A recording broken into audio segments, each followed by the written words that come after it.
Well, good morning, ladies and gentlemen. Thank you very much for joining us this morning. We look forward to having a very intimate and intense discussion on making regulatory reforms inclusive and sustainable. This is being jointly organized by SKOCH and CUTS International, two think tanks in their respective standing in the public policy space. We have with us Mr. Kochhar from SKOCH and Mr. Pradeep Mehta from CUTS International. Before I proceed to talk about the discussion, let me at this juncture invite Mr. Kochhar for his brief comments. Samir, you have to unmute yourself. I just want to take a minute to appreciate all the great work that CUTS have been doing over the years, and we are delighted to be a platform on which they have collaborated. Oftentimes, we find that in India, people have think tanks have very extreme positions in the sense they have very siloed view of things, and they like to talk to echo chambers. And oftentimes, in public policy or public affairs, progress is not made because you're talking only to like-minded people and not talking to people who oppose each other. Because it is only through negotiation and through a discussion and sharing of a common platform that progress can be made. Fortunately, we have been able to build SKOCH as an aggregation platform where all think tanks come, people with one point of view, people with another point of view, people with yet another point of view, and we try to help them talk to each other, negotiate in a congenial environment, document it, and try to make progress. So we are almost like a horizontal. We don't really deep dive into issues which are beyond our competence. And there we find that CUTS have been doing extremely good work in the regulatory space. We are wanting to learn from this collaboration.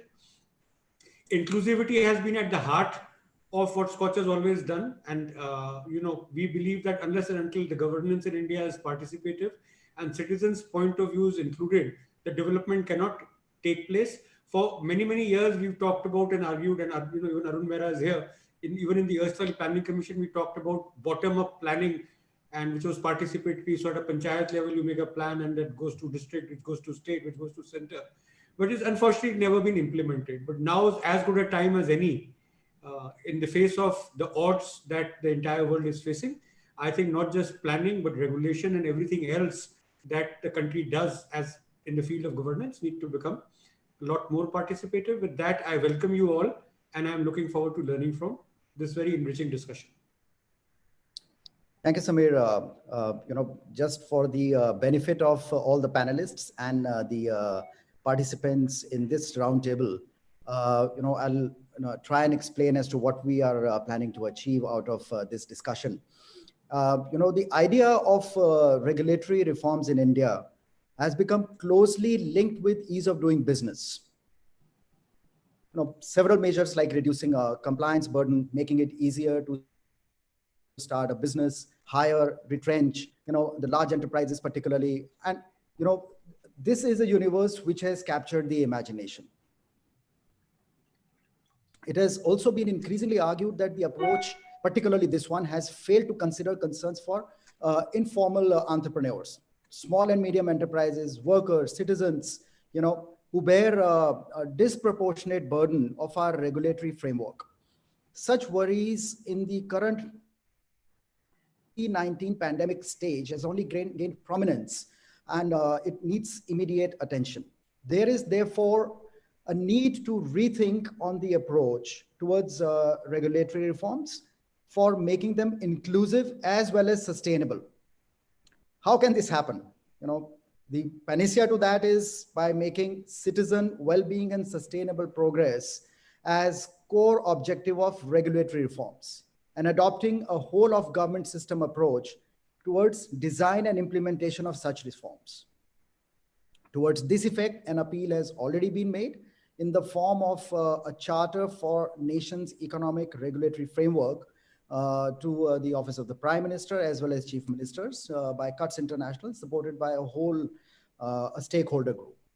Therefore, we would like to focus next 40 minutes of this discussion before we open for the Q&A and a discussion examines three different areas. A, how to make regulatory reforms inclusive and sustainable. B, how to institutionalize mechanisms for enabling governments to understand stakeholder concerns. And C, incentives and disincentives required in this regard. So in order to keep the discussion focused, my request to all the panelists, this discussion is going to be moderated by Mr. Mehta, to keep the comments within the framework so that at the end of the day, we are able to come up with a document which has got actionable recommendations to take it forward. Before I invite Mr. Mehta to take over, just a couple of housekeeping announcements here that everybody will be muted. And unmuting is to be done by the speaker himself as and when the moderator asks him. This webinar is being recorded and is also being telecast live on all SKOCH group social media pages, which is Twitter, YouTube, as well as Facebook. So with this, I hand over the mic to Mr. Pradeep Mehta. Thank you. Thank you, Kochhar. You made my task much easier by introducing the topic that we had in mind. But just one process-related comment that while I'm moderating, I would request your tech people not to mute me, because I have to then have to moderate the event in a way that things can move on faster than otherwise. Having said this, I mean, you have pointed out something which I'd just like to repeat, and this comes from very recent speech made by Prime Minister Modi at the India Ideas Summit at the US India Business Council this last week, where he also spoke about ease of doing business, and in the same breath spoke about ease of living. Now, when you say ease of living, Gulsharan, you have already captured many other things. But when we look at, as you have seen in our appeal, we're fortunate to have two of my fellow architects of this appeal, Arun, Maira, and Ajay, Shankar here. And therefore, they will be able to add much more as to how we thought about this and how can we take it forward. Very rightly, I mean, if you find that the way our small entrepreneurs, micro entrepreneurs treated, it's quite a nightmare. A lot of the work which Rishi Agrawal is doing, some excellent work, and we're very pleased to have him here also, relates to large industries, medium-sized industries. But when it comes to small industries, it's really a nightmare quite often. And fortunately, and just to give an example, the government of Rajasthan has made life very easy for small and medium enterprises. If you want to start, for the first 3 years, there is no prior approval required. So you get rid of all the sort of prior approvals and so on. But having said that, I would like to reiterate the point which was made by Gulsharan is how can we make the reforms or regulatory reform more comprehensive, I would say, and not only sustainable and inclusive, by making the citizen well-being and sustainable progress as core objective of the regulatory reform, and adopting a whole of government approach. That is the other point. The trouble is that our government works in a very siloed manner, with the result that many things just don't move. If a shoe is pinching, the left shoe is pinching, the person who's responsible for the right shoe is not understanding what is happening with the left shoe. It's as bad as that. Now, the appeal has also been endorsed by many leading businessmen, and therefore we are happy to say that it's not just policy wonks like me or Samir who have signed on to it, but many others as well. And we expect that this appeal will go further. We are constantly on the go, and we are happy to report. There's very little evidence, but the Prime Minister's office has taken our appeal quite seriously as we gathered from our friends within the policy circles on Rasina Hill, as it were. With these brief remarks, and I would also like to take the opportunity to thank Amol Kulkarni, who's here, who has worked on it day and night, quite often day and night, to change the draft again and again on the basis of the various comments received by the initial group as well as some others that we consulted in this particular effort. Now, with these brief remarks, let me invite the panelists for the day. Given that we have 40 minutes for the discussion and another 10 minutes for the Q&A session, I would request the panelists to limit their thoughts for 8 to 10 minutes each. Rishi, let me start with you. You help companies manage compliances and keep a close tab on costs of running a business, particularly of small and medium enterprises. Can you throw some light on overlapping and recurring compliances and how do they burden the business? How could the situation be improved? And on the same lines, how do you think this translates into the ordinary living of a person, citizen? For example, getting a ration card or a driving license or a passport, etc. I mean, a lot of changes have happened. But at the same time, your learnings can easily be translated to what an ordinary citizen faces in life. Over to you. So, well, Mr. Mehta, thank you very much. It's fantastic to be a part of this elite panel today. We believe that what we cannot measure cannot be managed. So before I get to the specific answer of your question, let me point out that India's regulatory environment is really large and complex. There are too many acts, too many compliances, too many returns, too many registers, challans, too many dates, and too frequent regulatory updates. The ecosystem today has about 1,536 acts, 69,233 compliances, 6,618 different filings across central, state, and local laws across 28 states and 9 union territories. The complexity of compliance management for an Indian business grows exponentially from a few handful of acts to a few hundred compliances to several hundred acts and several thousand compliances as you move from a single location, single entity organization to a multi-business, multi-entity and multi-locational organization. Now, we talked about the specifics of how complex and ambiguous our regulatory environment is. I'll give you some examples. There are about 900 different permutations and combinations just for minimum wages in the state of Karnataka. Now, imagine across 3 zones, 4 skill levels, and 72 scheduled jobs, there are about 900 different permutations. Employee, as a definition, one would assume that it's a simple definition, but employee is defined differently in 16 different acts in the country. Wages are defined differently in 13 different acts in the country.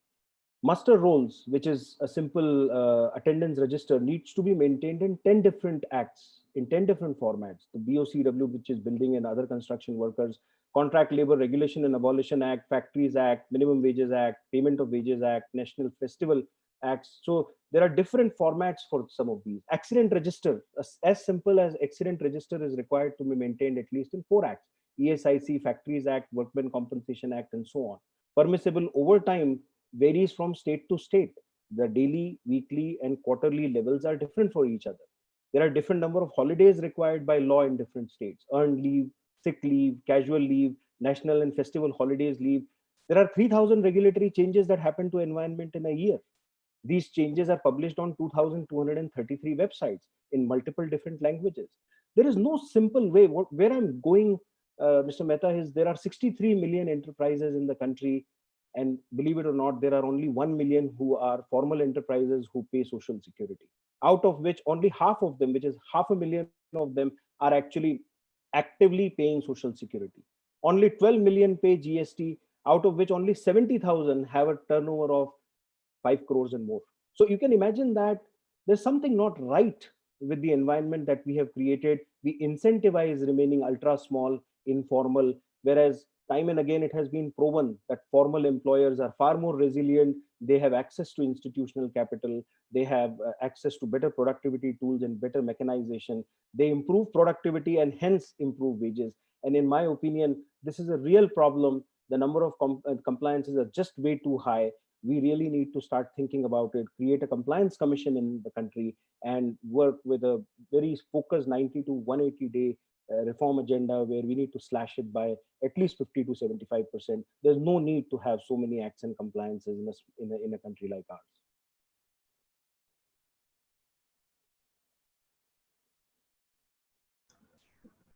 That was an excellent opening, except that the point which I had asked you was, so only the other day we were doing a webinar on labor sector reforms, labor law reforms, etc. And what came out from a very leading trade union activist, and this is again a part of the root problem here, is that we require bureaucratic reforms in order to change many of these things, and that is not happening.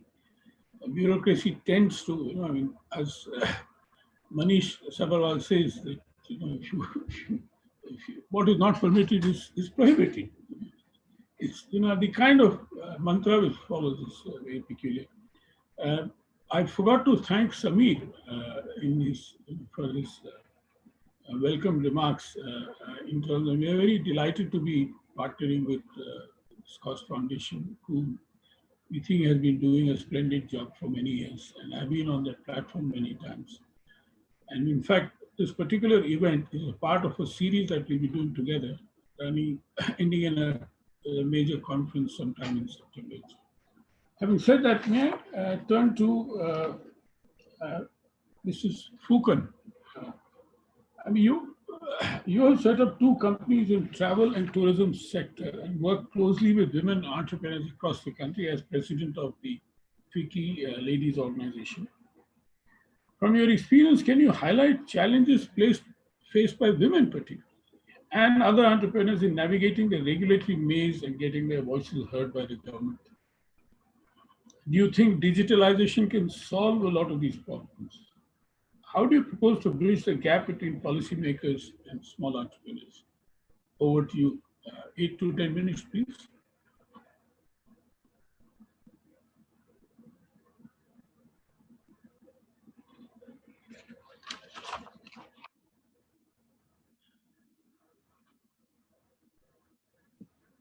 Deepak. I'm trying to unmute. Thank you. All right. So thank you for having me here. And thank you for wanting to listen to the other half of the population.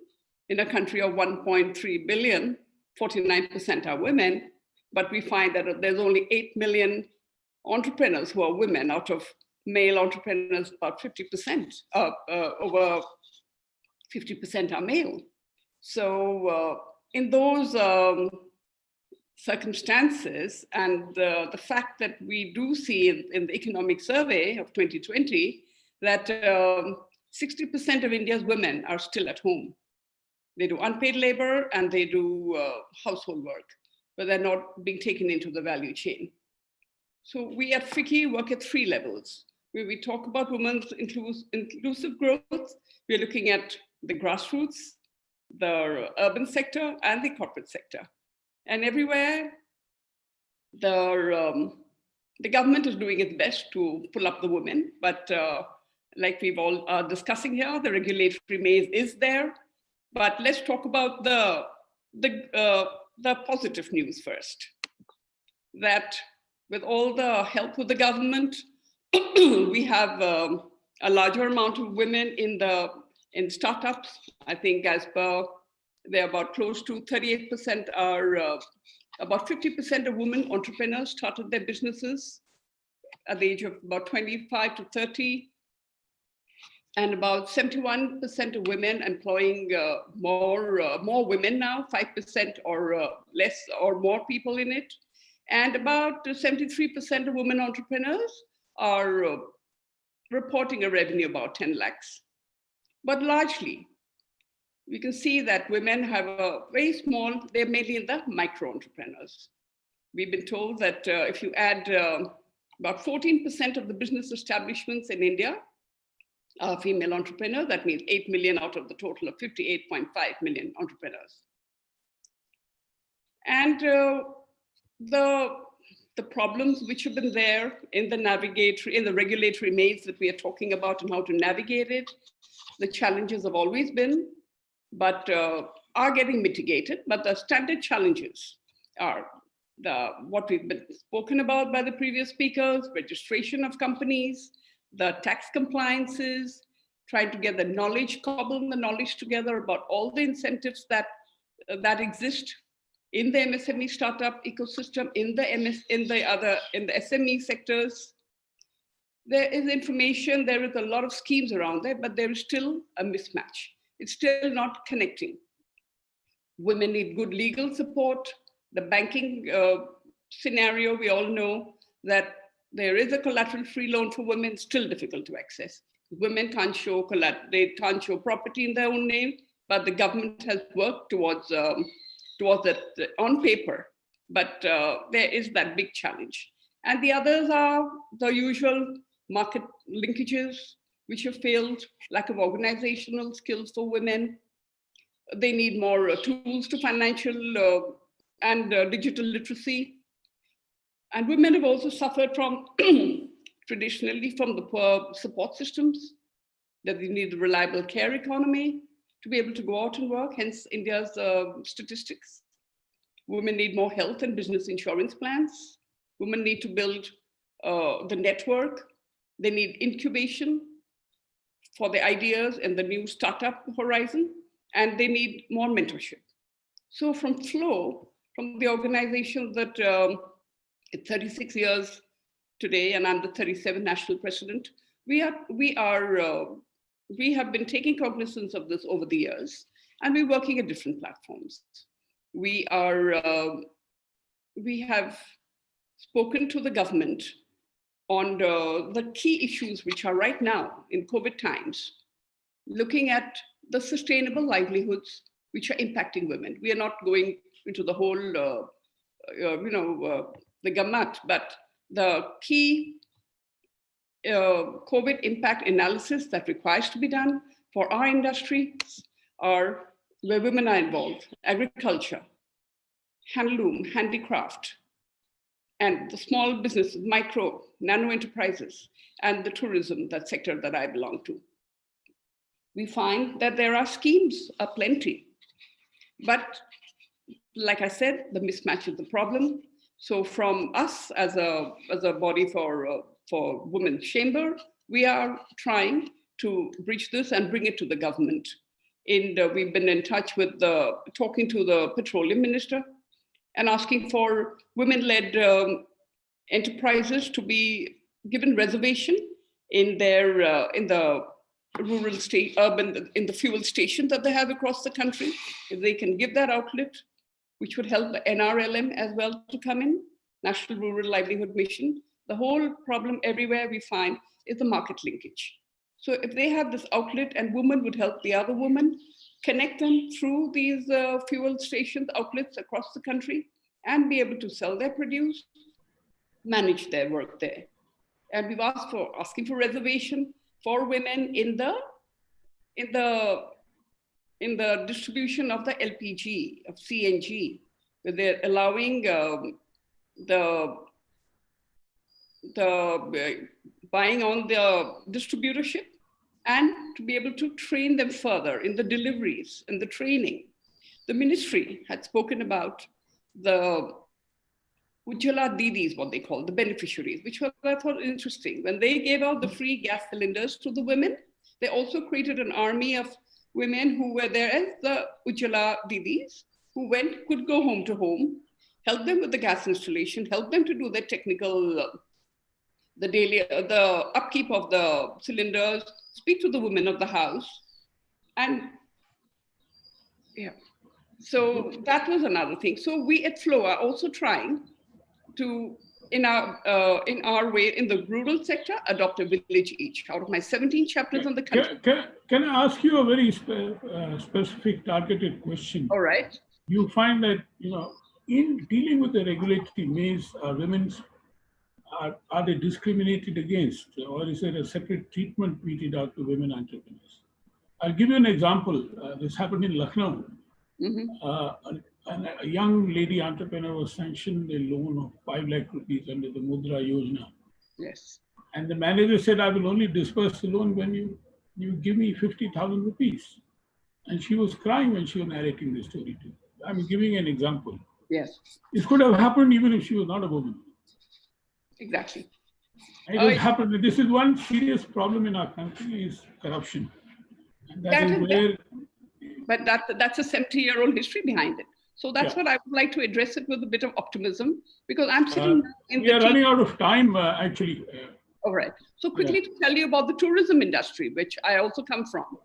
And the government has expanded the ambit of MSME to now include the services sector as well. So manufacturing and services sector has been broadened under MSME. So in the tourism sector, about 30% are still out of the net because they are still not qualifying. So for that, I would urge the government that, and as government of Assam asked for all the tourism stakeholders to give them the data of their direct employees that they had in their companies. That was given to them. But we understand in Bangladesh, they gave 2,000 rupees per month directly into the bank accounts of the employees. That also helped them to survive all these months of shutdown. But that hasn't been the same here. Thank you very much. That's something they should take note of. Thank you very much. We have to move on. Yes. Very good, excellent remarks. Over to Ajay Shankar. Ajay has been in the government, worked closely with policymakers in designing regulatory frameworks, and have also chaired an expert committee on the subject with whom we had interacted. Where do you think we have fallen short or failed in designing an inclusive, comprehensive, and sustainable regulatory framework which can take into account all stakeholders, particularly the workers, small and informal entrepreneurs? How do you think we can move from here? One important issue which came up, Ajay, the other day is the disrespect of workers. There is very little respect to workers. But that, of course, is not a regulatory issue, except it's a issue of a behavioral issue of industrialists. Over to you, Ajay. Thank you, and I must compliment you for widening the canvas of the discussion beyond ease of doing business to also include ease of living. A couple of preliminary points. One is that regulations emerge from laws or from government programs. And on both, we have an excess, as was pointed out so well by the first panelist. There is a particular history of colonial administration and administration of the last so many years, where all wisdom resides in those who wield power or hold office. And the process of consultation with stakeholders has been weak, historically very weak. It has improved, but it is still quite weak. In the expert committee, which I headed, echoed what has been one of your passions and missions for many years, is the regulatory impact assessment. Now, there is lip service to it, but I have yet to see the process getting actually in motion in some meaningful fashion. And part of the problem, in addition to the problem of bureaucratic attitudes, is that this work is not glamorous. There is a lot of crossing of T's and dotting of I's that has to be done. And people who are looking at success in the short run and recognition, both civil servants and political leaders, this doesn't seem to fit into that incentive matrix of something dramatic which shows them in a good light. How difficult the situation is, I would highlight by one recommendation that was there in our report, and which is that we need a Wikipedia kind of process to just put in the public domain all the rules and regulations that exist. Because I discovered that ministries couldn't give me a decent inventory, and nor could big businesses, because somebody lower down the hierarchy would handle this, and they didn't quite know all the number of rules and regulations and compliances that that firm had to deal with. So one of the strange recommendations, I never thought I'd make a recommendation of this kind, is that we need an open source Wikipedia type of platform where we get incremental wisdom about the number of regulations that are there. Now, how to make the process of regulatory reform inclusive and effective? I think we need a separate institution within the state government and the central government whose only mandate is to work on regulatory reform. Because the moment they have some other mandate, they can easily show success there, and this will get neglected. But if I, as an individual, as a leader of an advisory body or a state commission or whatever, if my only mandate is regulatory reform, then after 6 months, 1 year, if I want to claim credit, I must have some concrete results to show. If not in terms of actual decisions, then at least a wish list before government which is specific. Because one problem that is there is that a wish list which is specific and detailed doesn't quite exist in most sectors. So we have a challenge to create that. And the other challenge is for us, those in civil society, to go down and create domain capacity or do a deep dive and say, okay, here are the changes that you need. And this is our wish list for a municipal level, or in the tourism sector, or in the hospitality sector, or for restaurants or small and medium enterprises. And we keep saying, dude, these are 30, 40 points, please do it. And I'm sure sooner or later we will get some success. The other problem, and which was, I'm glad, highlighted, and that is very important, is that all the reform discussion is from the point of view of those who are relatively privileged. So big business and so on and so forth. The person at the bottom of the pyramid, he is not a real stakeholder as yet in most processes in India. And therefore, he's also not a stakeholder or a participant in the discussion of regulatory reform. So if you look at the recent crisis on migrant labor, some things came up which should have come up a long time back. Like one of the reforms announced by government after extreme stress is that there should be portability of the ration card. And in the digital process, it should not be difficult. If I have a ration card from village somewhere, if I go to any city, I should be able to use it. Now, this should have occurred to people years ago, and it should have been part of the whole digitization program of the government. But it needed this extreme human stress for this issue to get highlighted and the logical decision to get taken. So those who are at the bottom of the pyramid have no voice.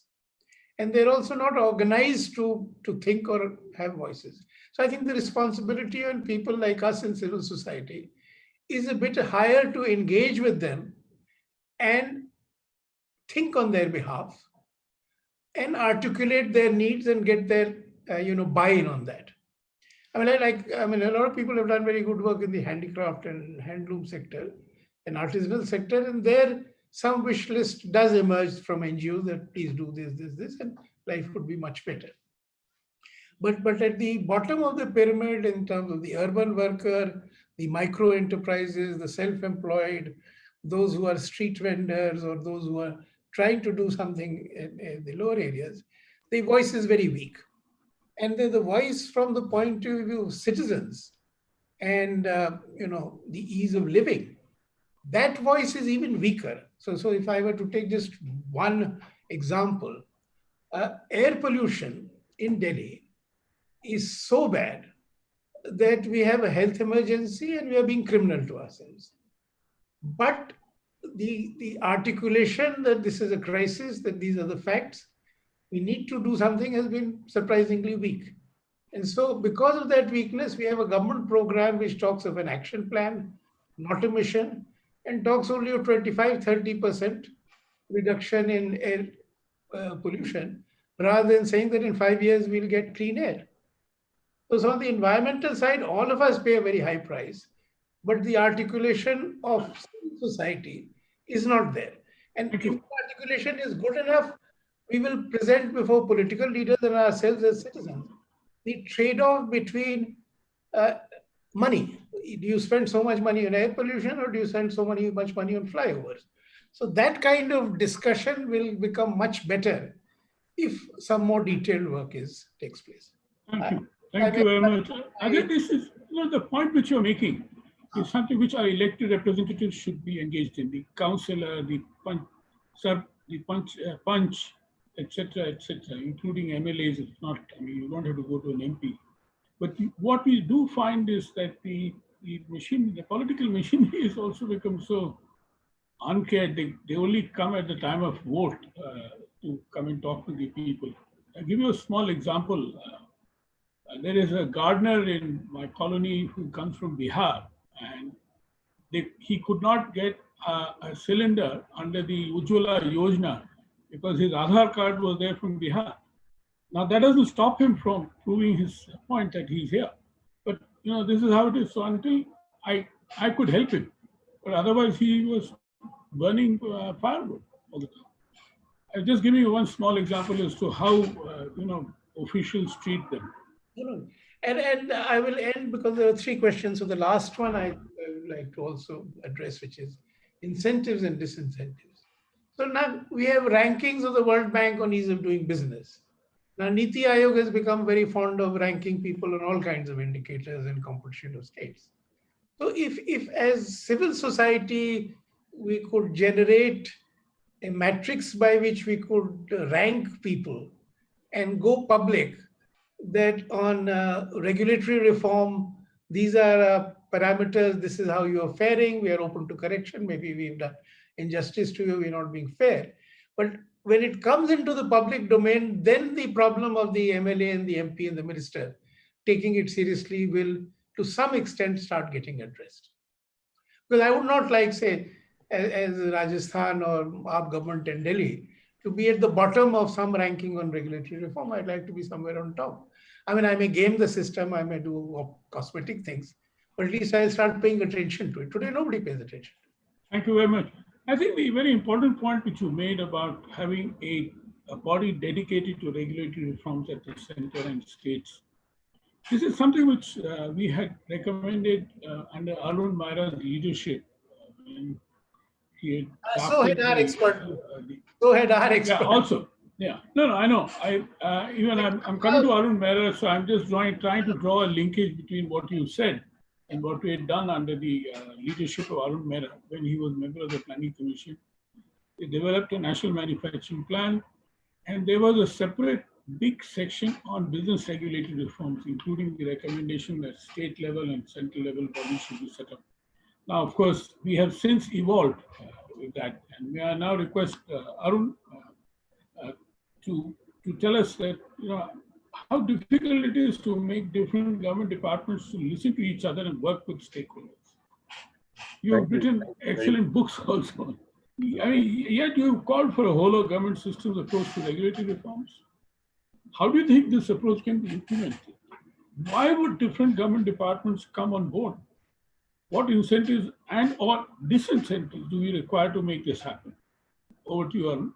Well, thank you very much, Pradeep, and thank you. And Samir, it's a pleasure to be with you and Gursharan. Your seminars have always, when I've been able to attend them, given me a lot of food for thought. And Samir, I've also enjoyed just very good food also with you. So I'm missing all that. And Pradeep, thank you for setting this up. Yes, Pradeep, I did, in the time I was in the Planning Commission, delve very deeply into these questions about the process of devising the required regulations. And then the question comes of the purpose of the regulations. And so here we are, many years later, still saying that we haven't been able to do it. So I've reflected on why not. But I must note that there's a change of seasons, a change of paradigms underway. And my favorite poet, Robert Frost, has a lovely poem about the change of seasons in Boston, where I lived many years, where he says in the month of April, when you think you moved from winter into spring, suddenly there's a snowfall again, and you're not sure whether you're still in winter or you have got into spring.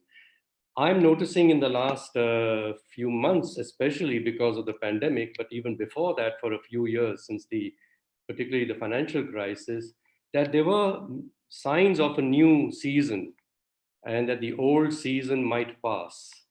The Prime Minister's speech that you have referred us to is one indication. It's like maybe there will be a new season now, where he has put right up front on the top that ease of living must be at the same level as ease of doing business. So that's very good for once, that rather than as usually the platitudes were, let's focus on ease of doing business, and somewhere at the back, we hope that it will also help to improve the lives of and livelihoods of people. So he's put it alongside, but then in the same speech, he talks about what he's celebrating, that, you know, we moved up so many ranks on a very flawed measurement, as Ajay pointed out, of ease of doing business. So if we are, as Kochhar said at the beginning, we manage what we measure. If what we are measuring is the wrong thing, and we are being very smart as managers and economists and bureaucrats in devising, methods and policies towards improving the wrong thing, and I'm just for the sake of saying that the paradigm shift that improving ease of business as the goal is the wrong thing. Prime Minister himself says, let's talk about ease of living. And this brings me to the very important points that Gulshan, you asked us to concentrate on, is how to institutionalize processes for understanding stakeholders. And this is what I find is the problem. It's not just with the bureaucrats, mind you, it is with our think tanks also.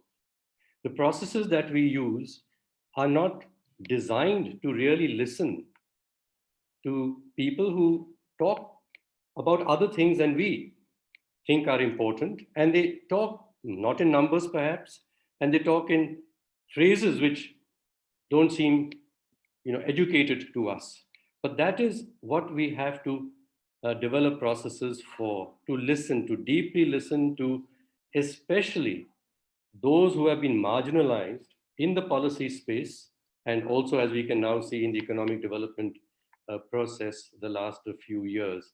So I want to talk about that there is also, I noticed, a shifting of seasons within the processes of policy making, the so-called science of policy making and economics, that economists themselves are questioning that do they have the science to really understand the world? They made it too scientific from their perspective, too much based on numbers. And if it's based on numbers, then it will be focused on those things that they can find numbers for, and not those things which are fuzzy, like I say, what is well-being? What is ease of living? And whose ease of living? It's not the business person's ease of living we're talking about. We're talking about the people who may not be in business at all, have no chance of being in business, the citizens of the country. So there is their voices, and what language do they speak? What are the numbers we should be looking at?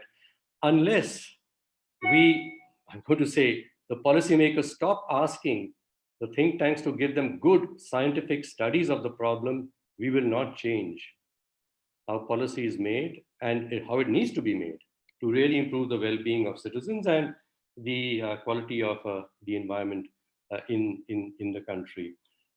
I was just reading just this morning a book written by Mervyn King, the former governor of the bank in the UK, and another economist. And they point out that the best strategy advice that they have seen reading business strategy books and policy strategy books is one which says is that the first thing that you must ask before you design a strategy is to understand what is going on. And that what is going on means you open your mind and just walk around, as it were, listen to many things to understand what is going on before you even know what is the real problem that needs to be addressed with some scientific solution. So we don't design our think tank processes, nor, as I'm saying, our policy making process, and they go hand in hand, to really listen to a variety of stakeholders within a situation on the ground to see what matters there and what is going on over there. I'm going to come back to request both Sameer and yourself, Pradeep, because you have a role to play at this time in India.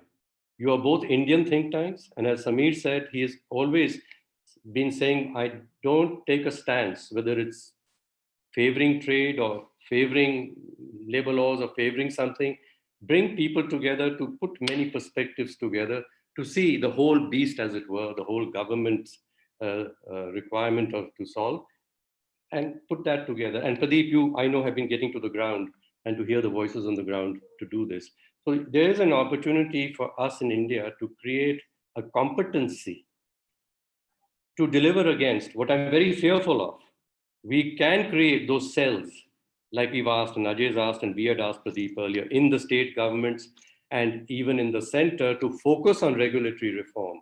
But if they are going to do regulatory reform the same old ways that we think policies should be made, or the environment first understood, we'll make a mess, a further mess. So we have to improve ourselves and orient ourselves to help those bodies, if they are so created within the governments.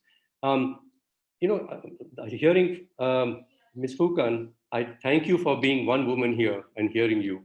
What you said again touches me. See, as you said, there's so few women in the participation in the policies. It's all a man's world, as it seemed. But I was making a metaphysical thought came to my mind, and economic development for the last since the Industrial Revolution, particularly, has been about distorting nature to fit it into machines. Distort nature to fit it into machines. And in the policy space, we have been too much trying to distort the informal sector to fit it into our formal sector. Okay, we are distorting reality to make it suit us. Thirdly, the whole feminist movement, and I've said this in, at least in CI at their forum, and I could happily say it in FICCI, that we men are asking women to distort themselves to fit into our man's world, learn what we do and be as smart as we are. The time has come to put, let me say these three things: nature, women, and informality. That is the real world, and that is a world which sustains itself inclusively. So on the other side, we've got the formality, the men, and the machines. The paradigm has to shift, and we must listen far more to women talking about life. Women give life. Men go to business. So when you talk of ease of doing business versus ease of living, I think men will tell you about ease of doing business. And please look at, and here I might say, Phookan, I want to listen to the woman at home, but that is where ease of living is, not the entrepreneur. So she'll again talk about the ease of doing business. I want to know about the woman. She creates life. She is nurturing family, right? What does she need? And then from that derive, what would be policies for small enterprises and businesses, as well as then the larger policies that we may wish to have and need to have to make this whole system oriented towards, as I said, the ease of a mother producing and bringing up children. That's ease of living. Exactly. Thank you. Thank you very much, Arun. That was, again, a very excellent intervention. Now, I have a question from one of the participants. I mean, there are many law commission reports and other governmental reports like the committee that we were talking about, headed by Ajay or Arun, etc. How is it that we could, sort of garner all the recommendations and put them forward for implementation? Administrative Reforms Commission, for example. Arun, over to you. Exactly. You see, as Ajay pointed out, that we don't seem to be paying attention to, as you said, the process of reforming and bringing many things in government together. We had an Administrative Reforms Commission with Veerappa Moily as the chairman, which spent 3 years. They went to every state. They met with every political party across the spectrum. They produced these set of reports. And when I was in the planning commission, I said, okay, we must reform. The first thing when we want to do something, we want to set up another commission. I said, no, before we do that, if someone has done some work quite recently, let's read it and study it and ask them the challenges they encountered in getting the whole idea of administrative reforms accepted. So here was the point where Veerappa Moily said that, look, we have done this after so much effort. The Prime Minister, then Manmohan Singh, has hardly called us to have a meeting with the whole cabinet about, so what do we do about administrative reforms? At that time, and I just joined the Planning Commission also, the Prime Minister Manmohan Singh had asked the Planning Commission one evening to give a note about the 10 most important reforms to make to get the economy going and inclusive growth. So it was done apparently within 3 or 4 hours. He asked it immediately for some meeting. So just as it was to go out of the door, Montek asked me that, hey, Arun, we're sending this note. Do you have any thoughts? I looked at it. There were 10 things mentioned.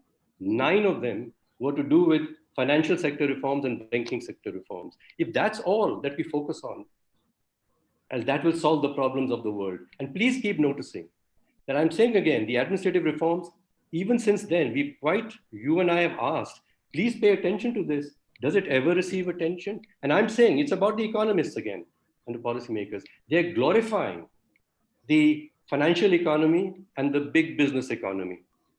And thus we will not get attention to these other, as Ajay says, softer things, but they're the essential things. So what are we going to do? I'm asking you and Samir, please spend less time on banking sector and financial sector reforms. Your energy is precious to us. Please use 100% of it for this. Thank you. Thank you very much. Arun, I've heard you very clearly.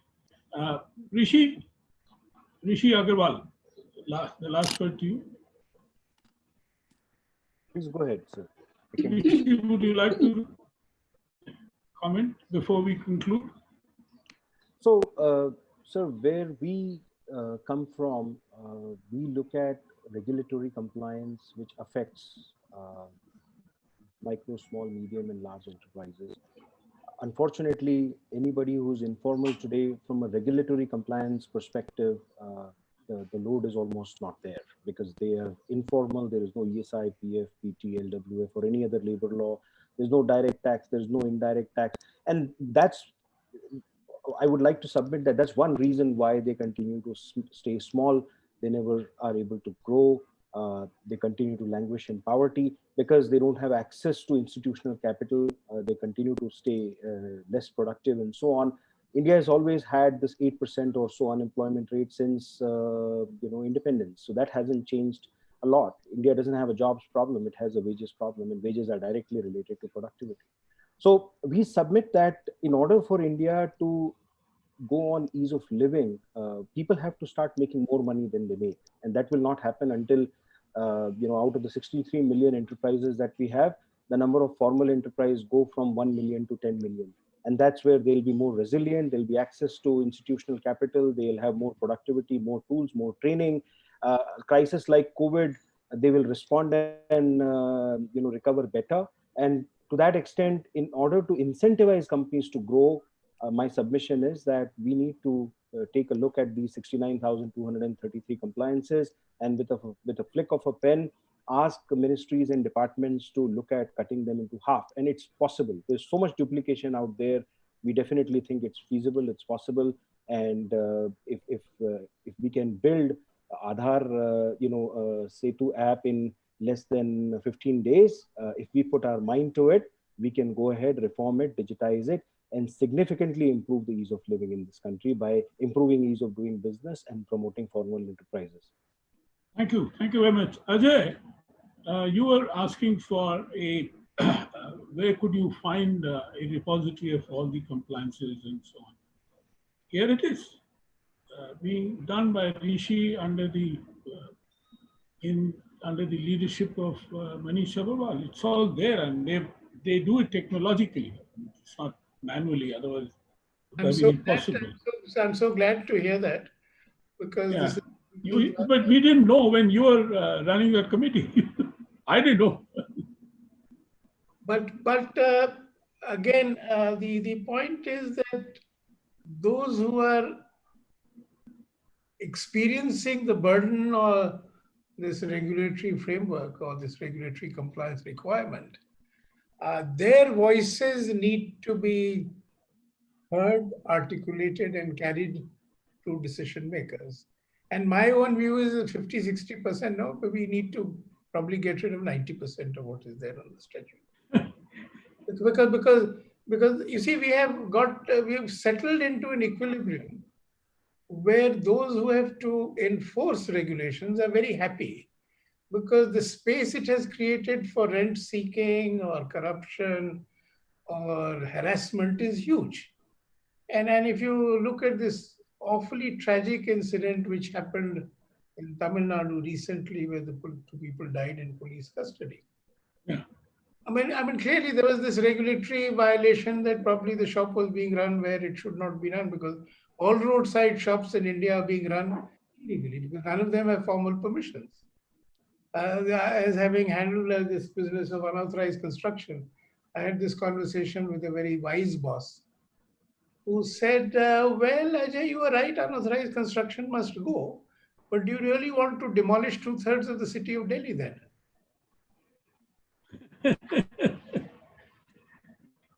Thank you very much. Jahnabi, Ms. Phookan, last word to you. Arun spoke a lot about the issue that you had raised. And would you like to respond as your last words? I certainly would. And thank you very much, Mr. Maitra, for taking cognizance of the other half who hold up half the sky. I leave you with another industry that I come from, the handloom industry. Because this is the informal, the disorganized sector which is sustaining this country. It is the rural economy that is still feeding us now in COVID times, especially in Assam in the flood times. So, gentlemen, look at this. 90% of the world's handlooms come from India. This sector employs 1 crore Indians, the largest number after agriculture. And 72% of this are women. And in my own state of Assam, we have the highest weaver households in the country at almost 10.9 lakh households. Out of this also, 77% are women. Yet they are struggling in this ecosystem.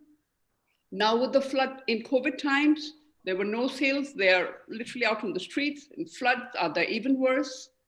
But some states have done much better than us. So we are the largest weaver households, is where they've been more organized under the corporate societies, like Goa, Kerala, and all, for instance. So the government needs to do way more for this. There are lots of, there are a lot of schemes on paper, but it's still not a connect. I think it's a time for the nano enterprises to come up. In the end of the day, all the self-help groups which have been created under NRLM and SRLM, the state ones, the market access is a problem. Now with COVID and the floods, we don't know where they will sell, where they will go. And this is the time when the backward and the forward integration has to come from the entrepreneurs. And I do see in the rural economy, there are more startups coming up, in the IT as well. People are concentrating on rural ideas. Hopefully this is going to be the engine of growth, and very positive that it'd be sustainable livelihoods for women, which will really hold us going. And from Fiki Flow, we've tried to work on this. So we've consulted with a Dutch consulting agency and working with women-led enterprises in all our chapters in the country, that wherever there are such enterprises, to help them scale up. So women can survive there. In my own state of Assam, with the Areca nut machinery, which creates the biodegradable plates, are being exported now. And that's also giving an income to women in different areas. So maybe we all have to, with the migrant labor, people going back to the small towns and villages, this is what we are still, everyone out of that whole network of the regulatory maze that you're talking about. Gentlemen, there's a whole lot world left behind. And believe me, they're on their own and they're struggling to get there. That is what we are looking at. Thank you very much. There are two important issues raised by the participants. One is, can we suggest that every law must have a regulatory impact assessment annually? That could be done by the think tanks or Niti Aayog. I think that is something which we have recommended on a regular basis. In fact, not only that, we've also recommended a sunset clause in our laws, that unless they're revalidated, the law extinguishes. We don't seem to move anywhere. Now, an important point which has been made by one of the participants is that what is it that we can sell to politicians in terms of what's in it for me, in terms of regulatory reforms? How is it, so that we are able to get the politicians' attention and to push forward the regulatory reform agenda? That I think is very crucial. And how is it that we can do it? So would any of the panelists like to respond before we close the discussion? Arun, please. Thank you. The political system is, let's use a big, broad word, corrupt. The structures of it are corrupt. I mean, Shashi Tharoor has written an article this morning saying that we should get the presidential system, the parliamentary system has failed us. It's not just here. The parliamentary system requires political parties require to get themselves elected, they require to have funds. It's in the structure of the beast. It's in the structure of the beast. So our appealing to that structure to say, do what we are offering you, the incentive is, I hope it's going to enable me to succeed in that structure, to get elected, to get more money, and so on. So I'm realizing in the last few years, since leaving the Planning Commission, spending my time with people like yourself, but much more, people in the civil society space. Change in embedded power structures come from outside the power structures. So our trying to appeal to that structure to adopt these new ideas, it's a losing game.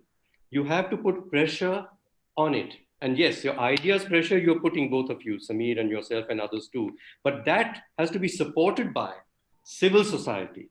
And I know, Pradeep, I'm with you and you keep on doing this. Your origin was consumers support what you say.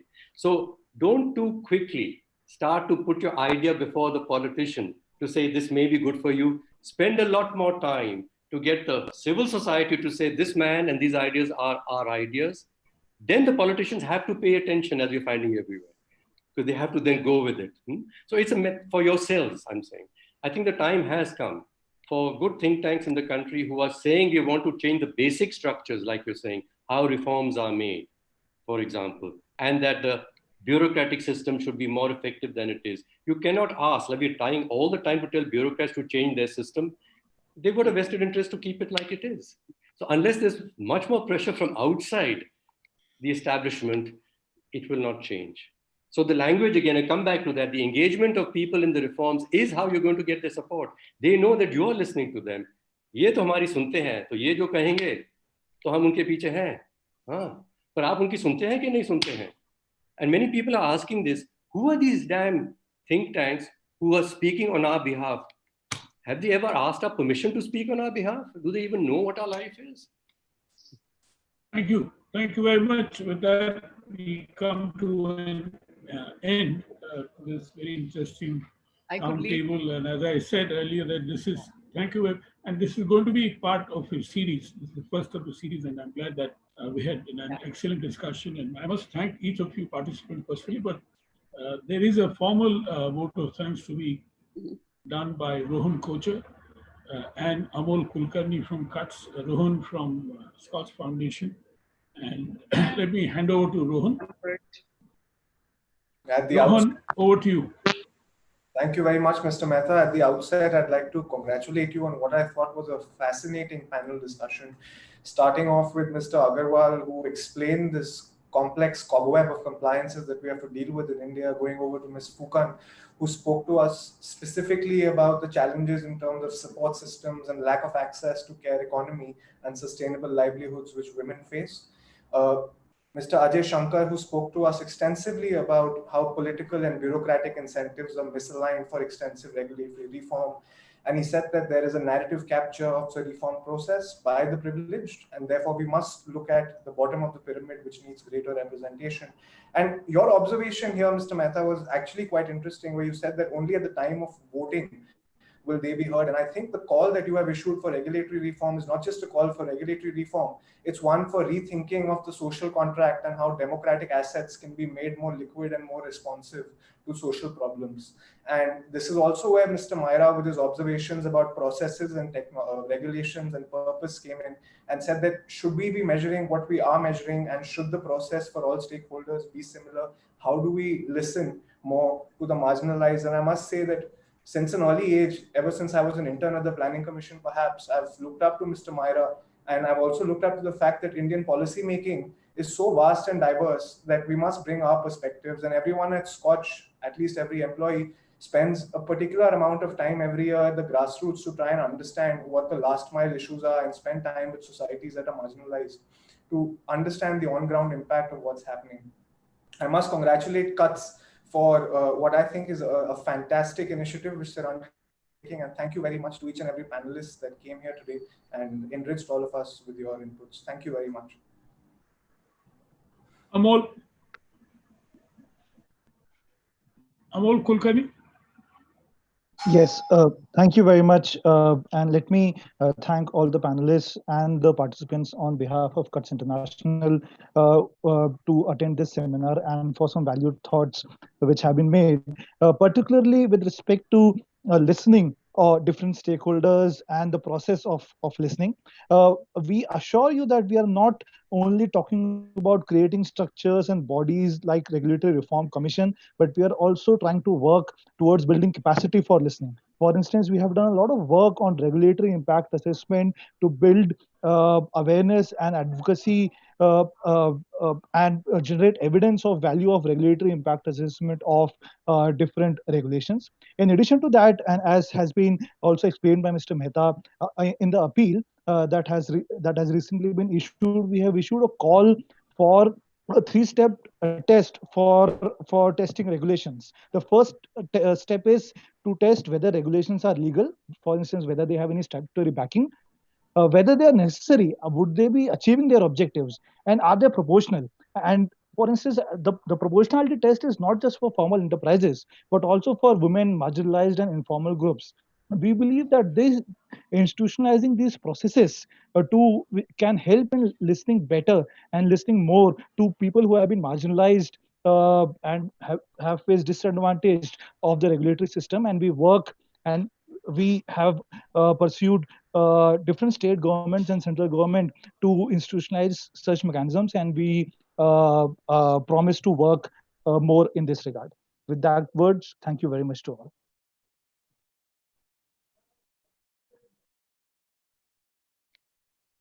Thank you, Gursharan. We can close the meeting. Yes, thank you very much, ladies and gentlemen, for joining us this morning and making this discussion extremely valuable. Because when we talk in terms of policy, 1, 2, 3 discussions may not be enough. This is always a journey which pushes the agenda from point A to point B. And that precisely is the objective of organizing this series of roundtables in association with CUTS International. It's a very, very valuable initiative.